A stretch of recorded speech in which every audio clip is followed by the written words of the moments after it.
Hello and welcome to the Political History of the United States, Episode 5.18, Establishing the New Government. By the end of June 1788, with New Hampshire's agreement to ratify the Constitution, the United States officially had a new government. Although there were some tense moments throughout July in New York, they too would ultimately come around at the end of the month and ratify. When the dust finally settled in August, the situation was that you had 11 states that had ratified, North Carolina that had rejected the Constitution, and Rhode Island, who refused to even consider the thing. Despite this optimism for the Federalists, there were still several problems for the young country. First, all of those problems that had existed prior to the 1787 convention still existed. The economy was still in a terrible place. The country was still struggling to control its own frontiers. There were still disputes over the navigation rights of the Mississippi. This is to say nothing of the concerns that the Anti-Federalists might not just easily jump aboard and accept the new order. With the Confederation out and the Constitution moving in, the United States was heading into a period of transition from the old to the new. This week, we are going to spend our time looking at that transition and getting the new government on the ground. This includes the very first and probably most anticlimactic presidential election in the nation's history. In the immediate aftermath of ratification throughout the states, there was at least some amount of concern that the Anti-Federalists would prove to be a thorn in the side of the new government. It was no secret that they were not happy with the outcome. They had been the voices advocating against ratification. Now, however, they were going to have to make the decision if they were going to fall in and accept the new order, or if they were going to cause problems for said new system. As it turned out, for the most part, Anti-Federalists' protests and agitation to ratification remained mostly subdued. In Massachusetts, Rufus King wrote to James Madison following ratification, saying that the Anti-Federalists were not doing much in the way of agitating, and that they had conceded the defeat and were ready to support the new government. During our last episode, we had talked about the Virginia Anti-Federalists plotting out their next move in the wake of ratification, only for Patrick Henry, the leader of the Anti-Federalists in Virginia, to come to the people and tell them that they had fought hard and that they had lost, and that the best plan for everybody was to accept it. This had the practical effect of ending any kind of uprising by opponents of the Constitution in the state of Virginia. In fact, the only mention I have been able to find about any kind of resistance to the Constitution following ratification came in Albany, New York.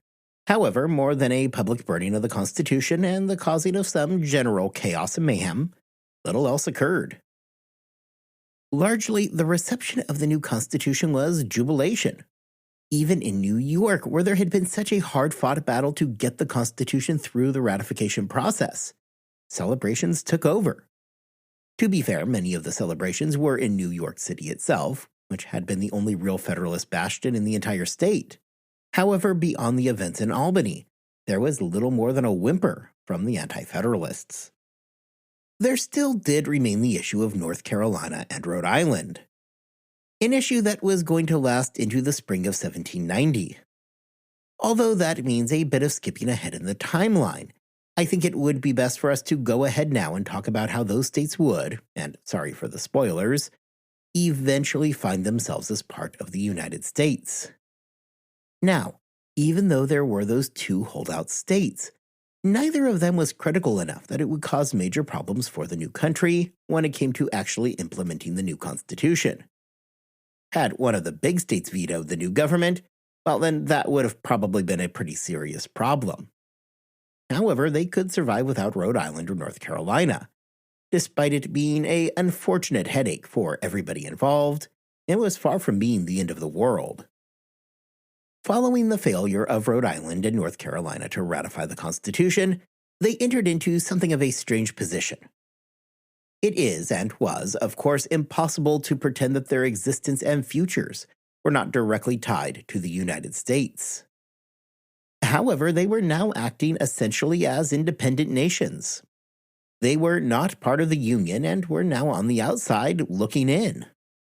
For North Carolina, they were experiencing some pretty significant buyer's remorse on their decision not to ratify.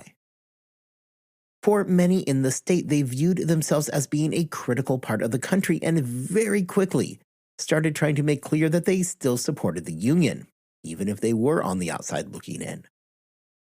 Hugh Williamson, the congressional representative, so far as he could be a representative from a state that was not officially in the Union, apologized for North Carolina's actions.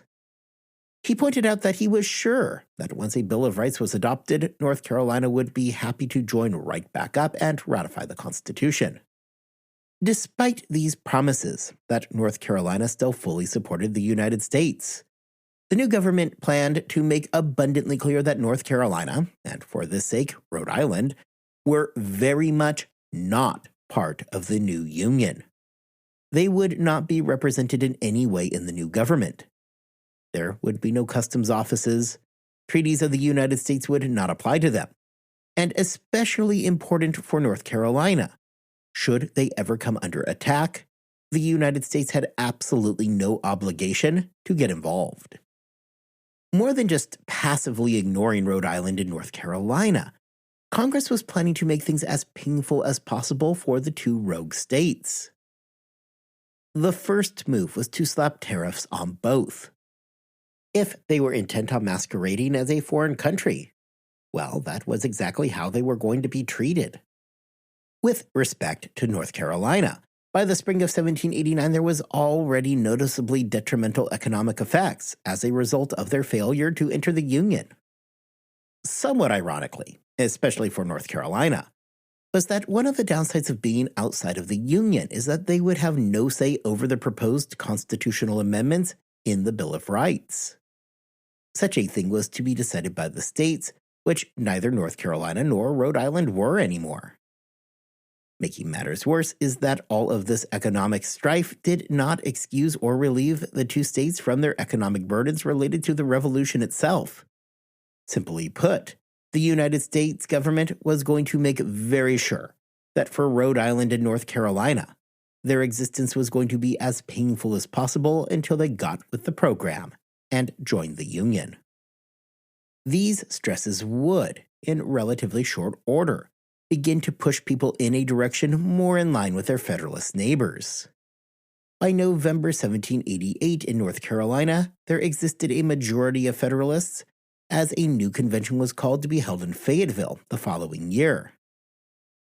After a short convention lasting only a few days, on November 23, 1789, North Carolina ratified the Constitution.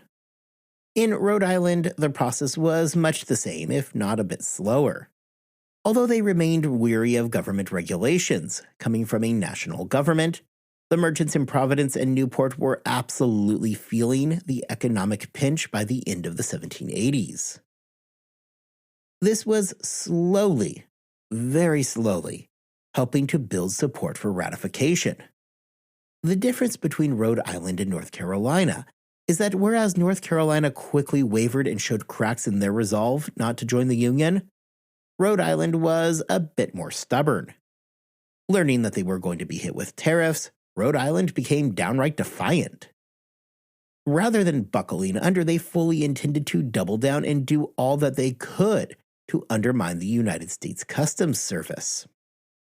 They wanted everybody to remember that they had spent a long time moving around British customs and that they were quite adept at smuggling. Rhode Island's resolve finally gave way in May 1790. As it turned out, the United States had become very tired of Rhode Island being, well, Rhode Island. Providence and Newport were considering if their fate was best to be tied to that state, and thinking that maybe secession was in fact the way to go. The national government decided at that time to make a move, going one step further than tariffs. On May 18, 1790, the Senate passed a bill that would have placed a full-scale embargo on the wayward state. This was enough to finally break the spirit of the remaining holdouts. Just a week and a half later, on May 29th, by a whopping 2 votes, Rhode Island ratified the Constitution and avoided disaster. They had taken the long route and had surely caused enough headaches for the national government. However, finally, by the summer of 1790, all of the 13 states had gotten on board with the program. Turning our clocks back now to the fall of 1788, 11 of the 13 states were on board with the Constitution, including those previously mentioned critical states like New York and Virginia. In this instance, 11 was good enough, and now it was time to actually set up the new government. Now, congressional elections were not a wholly new thing for the states. They had done that throughout the entire Confederation era.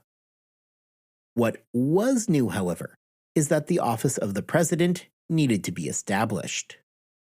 The first choice for president was never really much in question. Everybody, going back to the Philadelphia Convention, knew that it was going to be George Washington. Because really, who else could it have ever been? If you will recall, those often heated debates over the future of the chief executive's office were not focused on the first president, but rather questions of what would happen when the time came for the second president. So this is all fine and well. Washington was always the logical first choice for the job, other than maybe Benjamin Franklin, who by this point was seeing a rapid deterioration in his health. Nobody had the national name recognition that Washington had. As commander-in-chief of the army, he was sure to have the support from all of those important groups, while at the same time already being seen as the paramount hero of the Revolution. There was, however, still one major fly in the ointment. Specifically, there did remain one person who was less than sure who the first president was going to be. Unfortunately, that person just so happened to be George Washington himself. So as we move forward in the presidential campaign of 1789, I want to begin with what was really the only drama of what might have been the most anticlimactic presidential election in U.S. history. Specifically, the process of convincing Washington that he really should go ahead and agree to become the first president. I want to look at a few different factors when it comes to Washington's interest in the presidency. First, I want to examine the very real reasons why accepting the office made little sense for Washington. Second, I want to look at the efforts made to get him on board with the new gig, by finally looking to see how sincere he was in claiming that he wanted nothing to do with the job. Washington had long stood in a somewhat strange place. Following his surrendering of his commission, he had more or less been out of the picture right up until around the Annapolis Conference. During this time, Washington simply went home and enjoyed his retirement at Mount Vernon. There had been the entire kerfuffle over the Society of the Cincinnati, something that we discussed back in episode 5.5. Washington had deftly navigated this and managed to escape with little damage to report. Mostly, though, Washington just stayed out of the public light for much of the 1780s. Although he had attended the Constitutional Convention, and indeed served as its president, even this came with a good dose of reluctance. Washington was as committed a nationalist as anybody. He had worked with Madison towards the Annapolis Conference. He had been a staunch defender of the Philadelphia Convention. He was certainly in that inner circle of nationalists, along with men like the aforementioned Madison, Robert Morris, and Alexander Hamilton. Despite these feelings, however, Washington also walked into that convention with a whole lot to lose. The problem for Washington is that he had already secured his spot in history. His reputation was very well established, and even had he not lifted a finger for the remainder of his life, he was already going to be considered the father of the country. Washington was well aware of the legend of Cincinnatus, the Roman general called out in a moment of great need who, after leading the Romans to victory, laid down his sword to pick up the plow. Washington was very seriously wanting to emulate this lofty ideal. He had laid down his sword and literally picked up the plow. Getting dragged back into public life, therefore, came with absolutely nothing but risk for him. Had the Philadelphia Convention gone poorly, Washington's well-protected and well-crafted reputation may have been damaged. Yet, even should he attend the convention, he was already a living legend who had little to gain from success. However, Washington was sufficiently worried that should major reform and a more energetic national government not result from the Constitutional Convention, that the very revolution itself may be in danger. Plus, as Washington biographer John Fairley points out, Washington must have been feeling pretty good about everybody clamoring to draw him back into a public role. George Washington had remained away from the Virginia Ratifying Convention, at least in any official role. Despite this, as we had discussed in our last episode, many suspected that Washington had played at least some role in Edmund Randolph's decision to flip from the Anti-Federalist camp and cast his vote in favor of ratification. This would prove to be a lingering shadow over Randolph for the remainder of his life, as some believed that Washington may have offered him a role in his future administration. When Randolph becomes the Attorney General down the road, it did little but back up these old suspicions. Although Washington had therefore left retirement well before becoming the nation's first president in 1789, the office of the presidency was an entirely different beast than was the Constitutional Convention. There was never much question in anybody's mind, anywhere, that Washington was the only actual choice for the post. Even as New York and North Carolina were busy debating ratification, the nation's papers were talking about Washington as though his election were little more than a mere formality. For his part, Washington proclaimed that he had no interest in the job, arguing that retirement suited him well. During the summer of 1788, Washington wrote to several people explaining just how much he enjoyed being retired. Writing to Alexander Hamilton in August, he expressed that his desire was to live and die in retirement on his farm. He followed up indicating that even if he was the only option, he was worried that some might accuse him of being too ambitious for seeking the job. A few weeks later, he said virtually the same thing to Henry Lee. He, ignoring the overwhelming prevailing sentiment, reminded Lee that the electors had not yet selected him for anything, and that it was entirely possible that things might go in a different direction. Washington, then again, reminded Lee that in his now old age, all he really wanted to do was remain on his farm as a private citizen. In fact, Washington would issue various versions of this exact same argument to several people around that time. Now, most have ascribed this to Washington's interest in being talked into the position, establishing that he did not want to be the president, but in duty to his country, he had been left with little other choice. In other words, he was itching to be recruited to the office in the name of duty.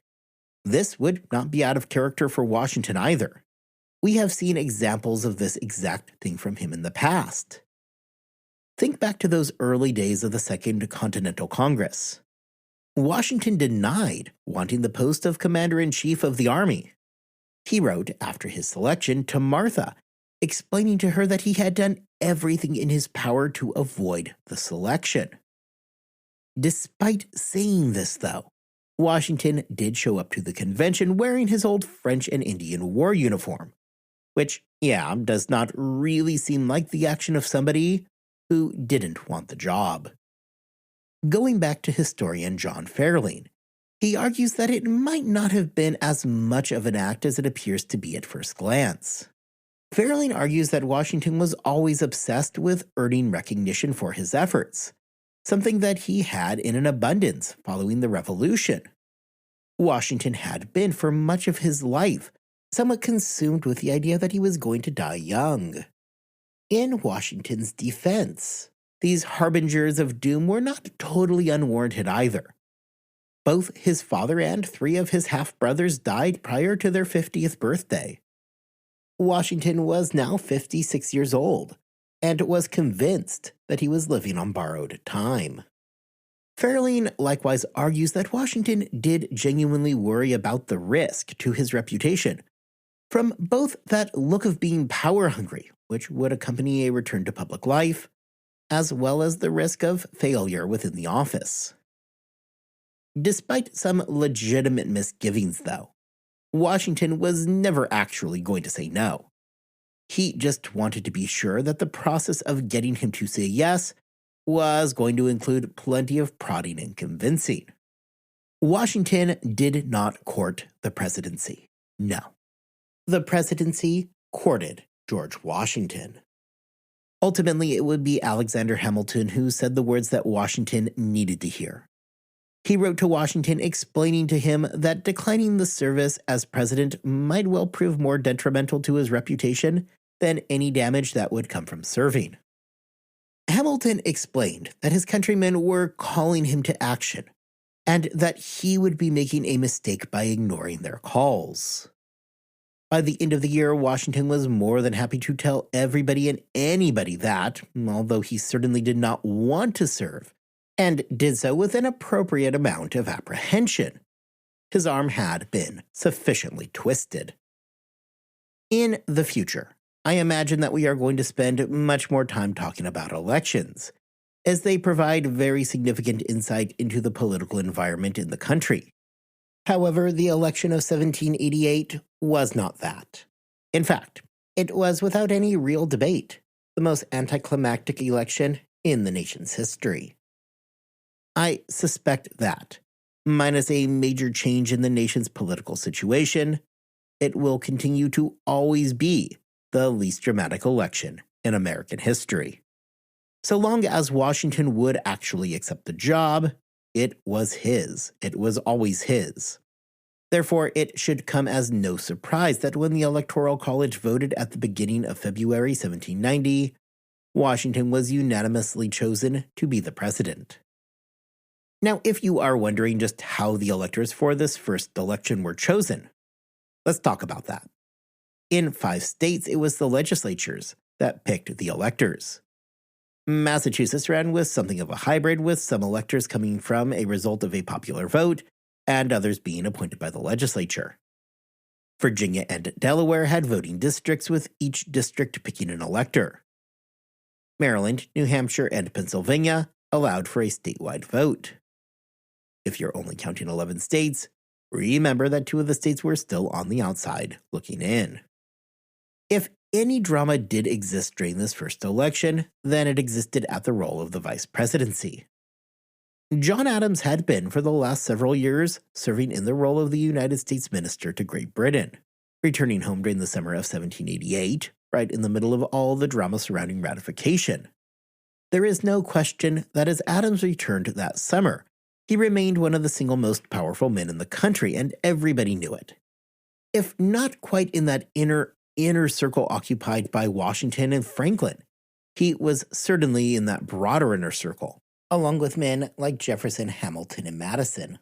It therefore should not come as any surprise that everybody assumed that Adams was going to have a role in the new government, and that it was just a matter of figuring out what that role should be. For his part, Adams was just as eager to get back to work and fully expected a significant role in the new government. John Adams was never a man of low ambition, and quickly decided that the lowest office he would accept was that of the vice president. If Washington was a sure thing for the top spot, however, Adams was not guaranteed to be that second in command. Several others, including Hancock, John Jay, Henry Knox, and Benjamin Lincoln, all had at least some amount of support. Adams was not necessarily a bad choice, and in fact came with some significant advantages. Nobody could question his motives, and fully believed that he was about as trustworthy a dealer as anybody out there could ever be. He was popular in New England, which gave him a good chance to secure the necessary votes, and everybody believed that he would work well with Washington. Likewise, in the spirit of the moment, Adams was about as far away from being a radical as a former revolutionary could be.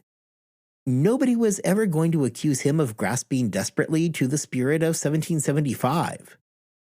He was, to his very core, a law and order kind of guy.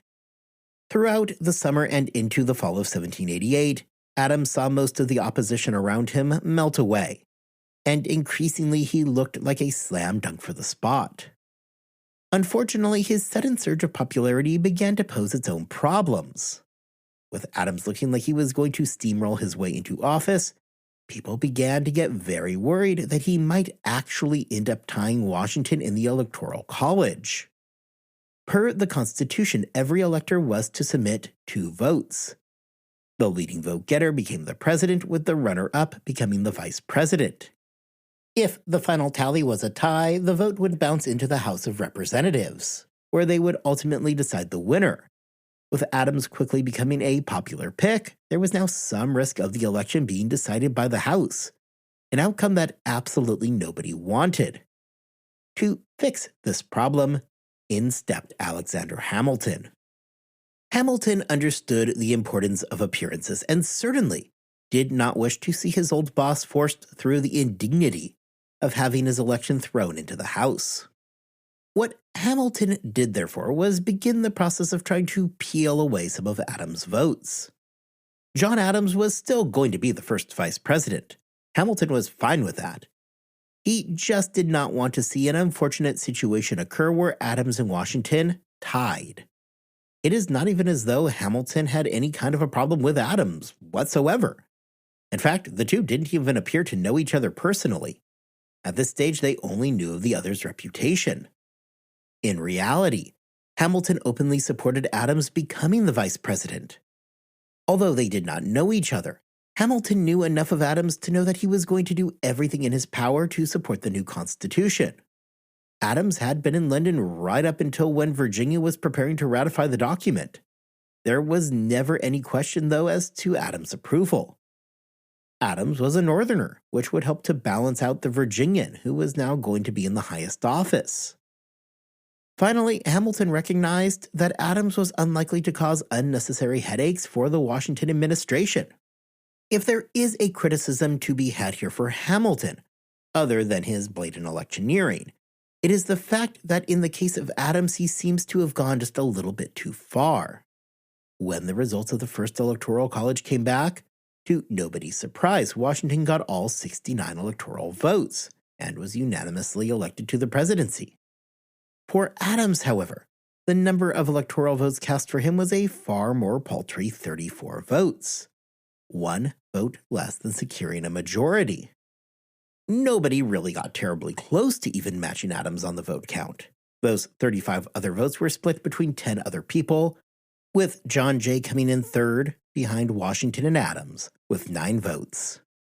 To say that John Adams was unhappy would be a gross understatement.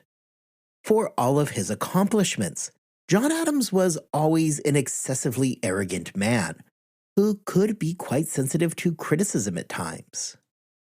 Adams did not necessarily believe himself to be above those in the innermost circle of the American founders, chiefly Washington and Franklin.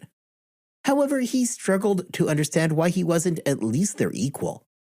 Initially, at least, Adams was not aware of the behind-the-scenes actions that would help to suppress his vote total, instead taking it personally that the nation had it out for him. Hamilton biographer Ron Chernow points out, however, that before Adams casts too many stones in Hamilton's direction.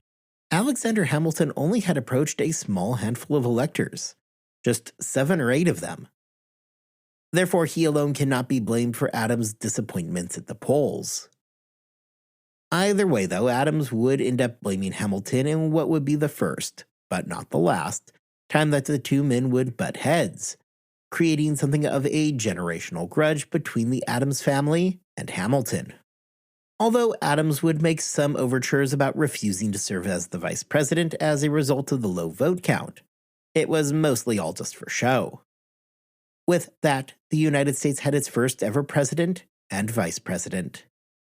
There is much, much more to discuss here, including the details of the inauguration. However, for this week, I think this is a good place to leave our story. Next time, we are going to pick up with the inauguration of George Washington and officially make him into the President of the United States. Then we are going to launch into an investigation of what exactly it was that Washington was stepping into. He was inheriting a country that was still riddled with the problems of the Confederation. Not to mention that he was taking over an office that many in the country still looked at with a deep sense of distrust. Until then, I hope you all have a wonderful 2 weeks. I hope that you are staying healthy and that you are staying safe. And I will see you back here next time as we discuss the beginning of Washington's first term.